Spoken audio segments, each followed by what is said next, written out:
Hello students, this is CA Yashoda Sharma from my future academy.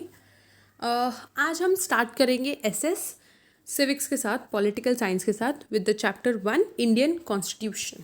Right. So Indian constitution पढ़ने से पहले एक बार हम एक एग्जांपल लेते हैं कि इंडियन कॉन्स्टिट्यूशन एक्चुअली होता क्या है। जैसे कि आज हम कोई भी तरीके के गेम्स खेलते हैं, फुटबॉल हो गया, क्रिकेट हो गया, बास्केटबॉल हो गया, कोई भी तरीके का गेम होता है। हर गेम्स में कोई ना कोई तरीके के रूल्स होते हैं, राइट। वैसे ही आज इस कंट्री को रन करने के लिए हमें कॉन्स्टिट्यूशन की ज़रूरत है, हमें रूल्स की ज़रूरत है, राइट।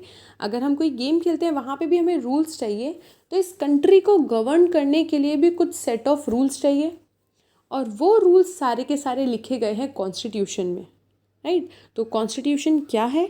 कॉन्स्टिट्यूशन एक रिटर्न डॉक्यूमेंट है। रिटर्न डॉक्यूमेंट मतलब जहाँ पे लिखा गया है, रिटर्न में सारी चीज़ें लिखी गई है, which provide set of rules and principles to govern a country, जो एक रूल्स बताते हैं किस तरीके से कंट्री को रन करना है।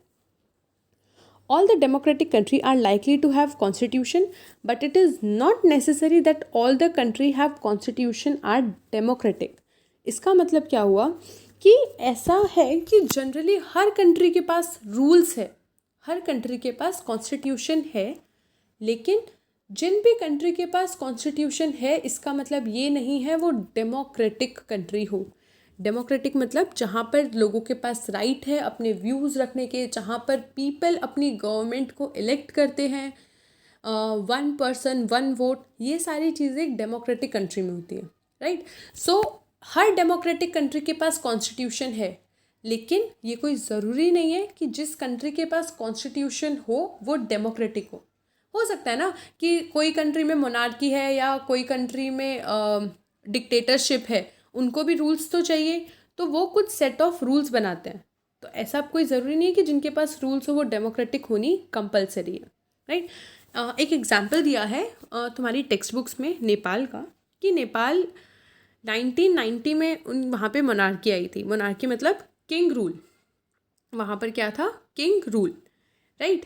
लेकिन डेफिनेटली कोई एक किंग रूल करेगा जहाँ पे लोग अपने व्यूज़ नहीं रख पाएंगे, तो पीपल मोनार्की से सेटिस्फाइड नहीं थे। पीपल ने बहुत फाइट की और फाइनली 2006 में वो मोनार्की कन्वर्ट हो गई डेमोक्रेसी में, जहाँ पर अब पीपल अपने व्यूज़ रख सकते हैं। और 2015 में a new set of constitution लिखा गया। 2006 में मोनार्की से डेमोक्रेटिक हो गई थी, लेकिन 2015 में न्यू कॉन्स्टिट्यूशन आया।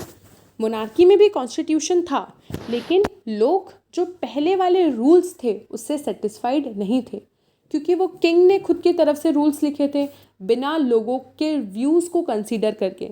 इसीलिए नेपाल के लोगों ने डिसाइड किया कि पहले के जो कॉन्स्टिट्यूशन था, पहले के जो रूल्स थे, हमें उस रूल्स को, सभी रूल्स को चेंज करने हैं।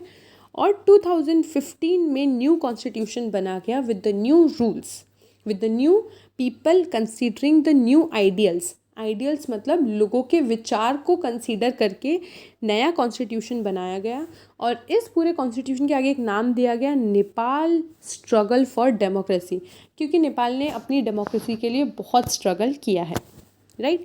सो इस न्यू कॉन्स्टिट्यूशन में क्या क्या दिया गया? Use guidelines to govern country. Constitution रहेगा तो कॉन्स्टिट्यूशन एक गाइडलाइन देती है कि किस तरीके से कंट्री को गवर्न करना है। लोग, पीपल अपनी गवर्नमेंट को चूज़ करते हैं, और जो कॉन्स्टिट्यूशन होता है वो एक सेफ गार्ड प्रोवाइड करती है। कैसा सेफ गार्ड?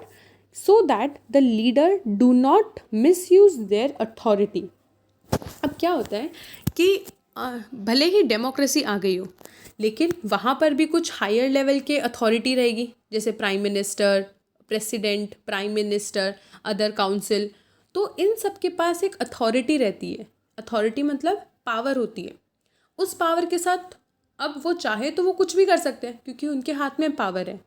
लेकिन कॉन्स्टिट्यूशन ने बोला, मैं ये पावर को इस तरीके से मिसयूज़ नहीं करने देंगे। जिन्होंने भी रूल्स और कॉन्स्टिट्यूशन बनाया है, उन्होंने बोला हम ये पावर को मिसयूज़ नहीं करने देंगे। फॉर एग्ज़ाम्पल, सपोज़ अभी तुम्हारी क्लास में कोई मॉनिटर है, राइट।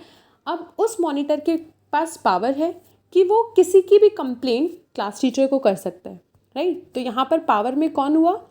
मॉनिटर, और मॉनिटर को किसने बनाया, या फिर तो हो सकता है मेजॉरिटी सबने हैंड रेज किया और सबने बोला कि हाँ एक पर्टिकुलर पर्सन मॉनिटर बनना चाहिए, राइट। अब सपोज उस मॉनिटर को राजू नाम के लड़के से कुछ प्रॉब्लम है, राइट। सो हर बार क्या होता है, वो इस राजू नाम के लड़के की ही कंप्लेन करता है, फाइन। तो अब क्या हो रहा है, ये मॉनिटर के पास पावर आ गई कि वो कुछ भी कर सकता है, लेकिन अब यहाँ पर कॉन्स्टिट्यूशन आएगा और कॉन्स्टिट्यूशन क्या बोलेगा, नहीं, खाली मॉनिटर की बात नहीं सुनी जाएगी, हम 3 डिफरेंट लोगों को खड़ा करेंगे और उनसे भी पूछेंगे कि क्या ये राजू एक्चुअल में गिल्टी है या नहीं। तो यहाँ पे बेसिकली मैं ये बताना चाहती हूँ कि कोई भी अगर पर्सन पावर में होता है तो वो अपनी पावर को मिसयूज़ डेफिनेटली करना चाहता है, तो ताकि वो ये अपनी पावर को मिसयूज़ ना करे, इसीलिए कॉन्स्टिट्यूशन एक सेफगार्ड कुछ रूल्स बताती है जिससे वो पावर मिसयूज़ ना हो सके, right. Reasons for adopting more reasons for adopting constitution, ये कुछ रीजंस थे कि क्यों एक कंट्री कॉन्स्टिट्यूशन अडॉप्ट करना चाहेगी। इसके अलावा भी रीजंस है जिससे हमें पता चलता है कि क्यों कोई कंट्री कॉन्स्टिट्यूशन अडॉप्ट करना चाहती है। First, these safeguards are provided in fundamental rights. जो भी तरीके के सेफगार्ड्स होते हैं वो सारे के सारे फंडामेंटल राइट्स में प्रोवाइड किए गए। मतलब फंडामेंटल राइट्स क्या है, कॉन्स्टिट्यूशन के अंदर एक अलग से सेक्शन प्रोवाइड किया गया है फंडामेंटल राइट्स। ये कुछ राइट्स हैं जो कि सिटीज़न, एक कंट्री के सिटीजन्स को दिए जाते हैं ताकि उनके साथ कुछ भी गलत ना हो सके, राइट। 7th स्टैंडर्ड में हमने एक केस देखा था ओम प्रकाश वाल्मीकि का, जो कि दलित थे, राइट, और उनके साथ बहुत डिस्क्रिमिनेशन किया गया था। और भी काफ़ी एग्जाम्पल्स थे, यहाँ पे मैंने ओम प्रकाश वाल्मीकि का एग्जाम्पल लिया है। ओम प्रकाश वाल्मीकि एक दलित थे और उन्होंने बहुत डिस्क्रिमिनेशन फेस किया।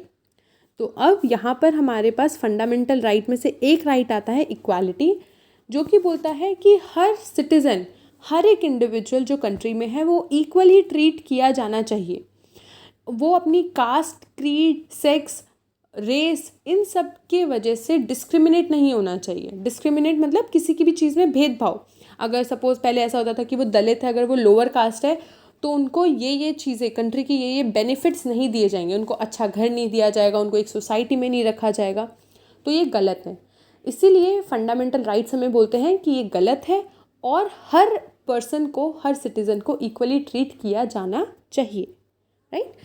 Coming to next, prevent the tyranny of majority on minority.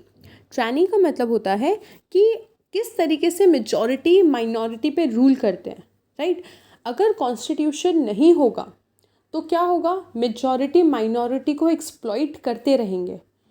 एक एग्जांपल लेते हैं अगेन हमारी स्कूल में से। सपोज़ एक क्लास है जहाँ पर बॉयज़ मेजॉरिटी है, बॉयज़ ज़्यादा है और गर्ल्स माइनॉरिटी में है, राइट। अब कोई भी सपोज़ स्पोर्ट्स खेलना है या फिर कोई भी चीज़ करनी है तो क्लास टीचर बोल रही है कि मेजॉरिटी विन, जो मेजॉरिटी बोलेगा वो होगा। तो अब क्योंकि जो बॉयज़ सेक्शन है वो मेजॉरिटी में है तो हर बार क्या होगा, बॉयज़ की ही बात मानी जाएगी, राइट। खाली मैं यहाँ पे बॉयज़ गर्ल्स का नहीं बता रही हूँ। सपोज़ कोई भी चीज़ में अगर हम मेजॉरिटी या माइनॉरिटी का अगर हम वो अप्लाई करें तो हमेशा मेजॉरिटी ही विन होगा, राइट। सो इस चीज़ से बचाने के लिए, इस चीज़ से माइनॉरिटी को बचाने के लिए भी कॉन्स्टिट्यूशन आता है जो कि बोलता है कि माइनॉरिटी हर बार उनको कोई भी तरीके की तकलीफ़ नहीं होनी चाहिए, इसीलिए उनको अलग अलग तरीके के सेफगार्ड्स प्रोवाइड करते हैं। जैसे एक सबसे मोस्ट जो पॉपुलर है वो है रिजर्वेशन। माइनॉरिटी के लिए अलग अलग तरीके के रिजर्वेशन रखे जाते हैं ताकि मेजॉरिटी आके सारी सीट्स कवर ना कर ले। तो ये एक तरीके का बेनिफिट है जो कि माइनॉरिटी को दिया जाता है। किस तरीके की प्रॉब्लम्स हो सकती है माइनॉरिटी के साथ, inter community domination, intra community domination, right. हर तरीके की कम्युनिटीज़ बनती है, जैन कम्युनिटी, अलग अलग तरीके की कम्युनिटी बनती है, ब्राह्मण, जो भी अग्रवाल कम्युनिटी, अलग अलग कम्युनिटीज़ होती है, राइट। सो अगर ये कम्युनिटीज़ आएगी, ये बड़ी कम्युनिटी है तो ये क्या करेगी, आके छोटी कम्युनिटी को डोमिनेट करेगी। डोमिनेट मतलब उन पर रूल करेगी, उन पर अपना सारी चीज़ें डालने की कोशिश करेगी। तो इससे भी बचाती है हमारा कॉन्स्टिट्यूशन। और इंट्रा कम्युनिटी मतलब कम्युनिटी के अंदर, सपोज एक जैन कम्युनिटी है, उसके अंदर भी कुछ लोगों को प्रॉब्लम हो रही है तो उससे भी सेफगार्ड करता है हमारा कॉन्स्टिट्यूशन। इंटर कम्युनिटी मतलब एक कम्युनिटी और दूसरी कम्युनिटी के आपस में जो प्रॉब्लम होती है। इंट्रा कम्युनिटी मतलब जो एक कम्युनिटी है उसके अंदर के लोगों को आपस में प्रॉब्लम होती है, राइट। सो ये हो गया इंटर कम्युनिटी और intra community domination. Third, save us from our self. ये बहुत ही इंटरेस्टिंग सा पॉइंट है, हमें खुद से बचाती है। जैसे कि एक बार हम रीड करेंगे, protect us from certain decision that could have effect on larger principal that country believe. हमें कुछ ऐसे डिसीजंस से बचाती है जो कि लार्जर प्रिंसिपल्स पे इफ़ेक्ट हो। एग्जाम्पल पे आते हैं, सपोज़ हमारी एक डेमोक्रेसी कंट्री है, ठीक है, लेकिन कुछ लोग, सपोज़ मेजॉरिटी लोग ही बोल रहे हैं कि ये डेमोक्रेसी कंट्री को हटा के हमें इस कंट्री को डिक्टेटर में कन्वर्ट करना है, ठीक है। तो इस तरीके के डिसीजंस, भले ही फिर वो मेजॉरिटी बोले या फिर पूरी कंट्री बोले, लेकिन इस तरीके के डिसीजन से हमें हमारा कॉन्स्टिट्यूशन बचाता है कि इस तरीके के कुछ डिसीजंस ना लिए जाएं। तो ऐसे डिसीजंस मेजॉरिटी के ना सुन के कोर्ट्स या फिर अलग अलग तरीके से डिसाइड किए जाते हैं।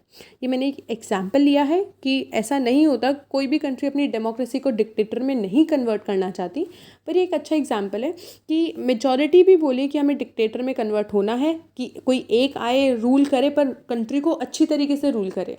तो ऐसे डिसीजंस ना हो, इसीलिए कॉन्स्टिट्यूशन बीच में आती है और हमें इस तरीके के डिसीजन से प्रोटेक्ट करती है, राइट।